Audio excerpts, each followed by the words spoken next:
Take you to another story now, where from Kilifi County, where locals have started to reap big from their flora and fauna.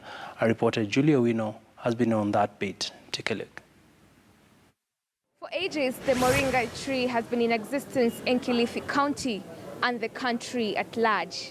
The tree is part of life for many who literally see nothing really special about it.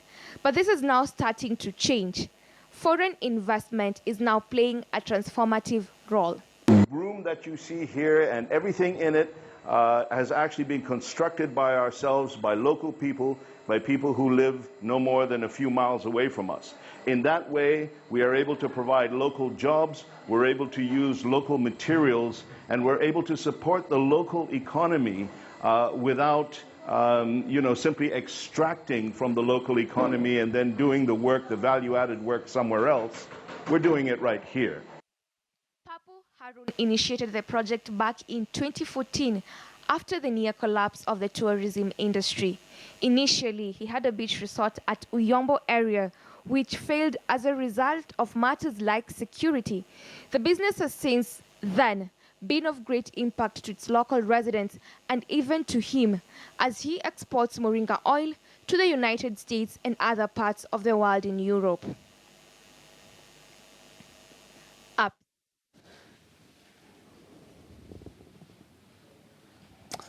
Interesting times indeed for farmers in Kilifi. Well, let's shift gears now and talk about matters to do with and there are actually a number of developments in the financial sector. That is the International Financial Reporting Standards, IFRS9, and the impact this will have to organizations in the financial space. And I'm now joined by Job Muriuki, who is the Chief Executive Officer for Momentum Credit. Many thanks for joining us. It's a pleasure to be here. And starting off, of course, there's been a lot of speculation around IFRS 9. We're seeing in some quarters, banks are saying, well, we are ready to take on this new standard, and they're making provisions accordingly. What will be the case for microfinance organizations? Great. Thank you, Abby. So IFRS 9 is a very new standard, and it's actually going to have significant implications on all types of lending institutions, be it banks, microfinance institutions.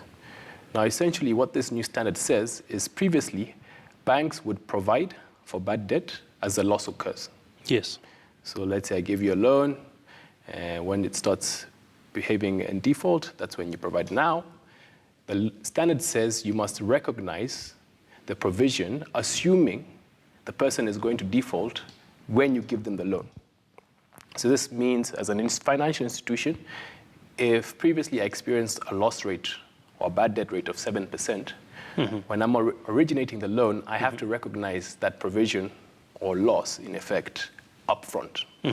So what essentially this means is that for many financial institutions, it will become more expensive for them to lend to customers who may be traditionally labeled or considered as more risky. But Job, in equal fairness, your organization as well as other banks are aware that the standards keep changing year by year. And is it not ironical for institutions now to come crying wolf that, well, this thing will mess us up? I mean, where's the disconnect? Well, I don't think institutions are crying that this will mess us up. You see, this change definitely has an impact on profitability, because the more you provide, it means you actually have to put additional capital away to be able to take care of unforeseen losses. Correct. Now, all these institutions have profit-driven shareholders. All these institutions have existing risk models that say, I can lend to this person or I can lend to that person. Now, basically, the introduction of this standard is fundamentally shifting the ground on one, the profitability angle, and two, how certain customers are going to be perceived when coming to the bank. So there's been a lot of talk, particularly on how this standard will impact financial institutions. But what has been really interesting is how this standard is actually going to affect the end consumer. Because financial institutions, if you imagine an economy as a human body, financial institutions are the heart. And their job is to pump cash into different parts of the body and ensure areas of the body are well funded. So have you ever been in a situation where it's cold and your toes are very cold? Sure. So the impact of this standard is likely going to have certain segments of the economy locked out of financing, which is a big concern that I have. And it's actually the reason why Momentum Credit exists, is we hope to try and provide an alternative solution for those kind of individuals. All right. I'm sure you'll be telling us how you intend to do this. But I just want to pick your mind as well on, by this new standard coming into force, it technically also ensures that we have stronger institutions that are risk averse and are able to cope in times of financial distress. I think that's the end game. Absolutely, you're spot on.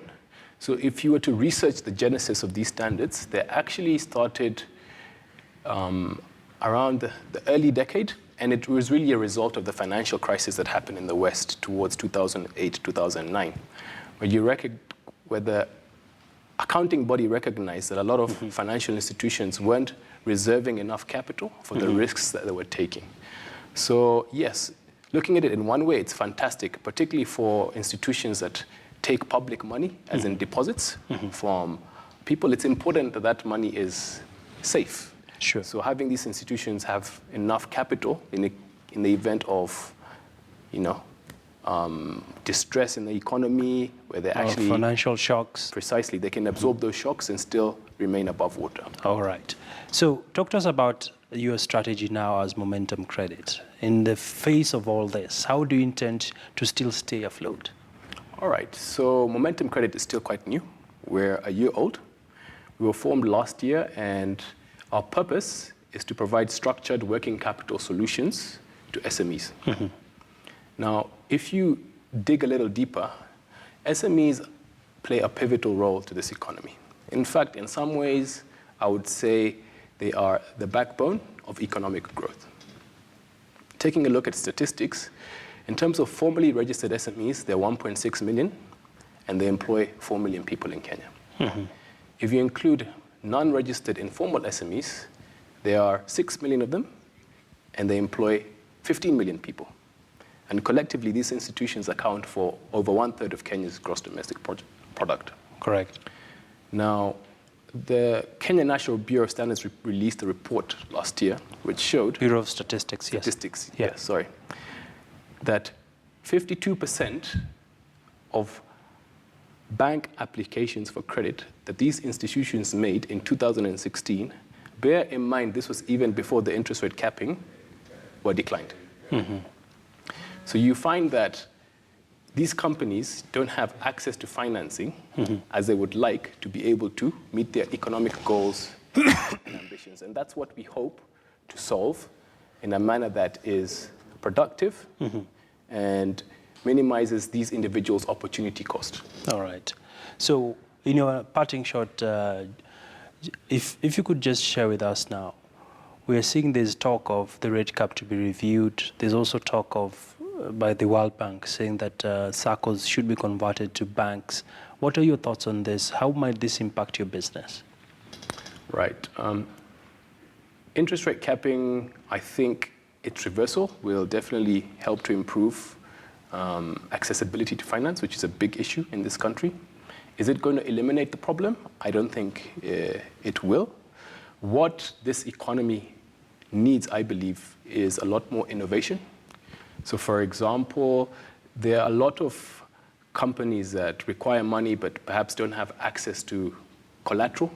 And basically, even in the absence of the interest rate capping, these people will basically be locked out of financing from banks because of IFRS9. All right. Well, many thanks there, Ryuki, for your insights. Very interesting name, Momentum Credit. Thank you very much. Well, that's a conversation on the financial sector and trying to deepen financial inclusion across the country. And as he says it, that microfinance organizations still continue to play a vital role in boosting access to credit in the Kenyan space. And of course, the SMEs are the cogs that definitely run the engine for Kenya. Well, let's wrap up with a look at our Twitter poll question. Today we're asking you that, do you think the proposal by World Bank to convert SACCOs to banks will lower the cost of credit? Well, I don't know if you have the results, Jacob, on that poll and how Kenyans have voted on this particular poll. And of course, keep engaging with us on social media. You can keep tweeting using at KTN News, or you can tweet me at Agina Abi. That's where we leave it at for now, and we leave you in the hands of our Swahili team, who will be coming with more news from across the country. My name is Abi Agina.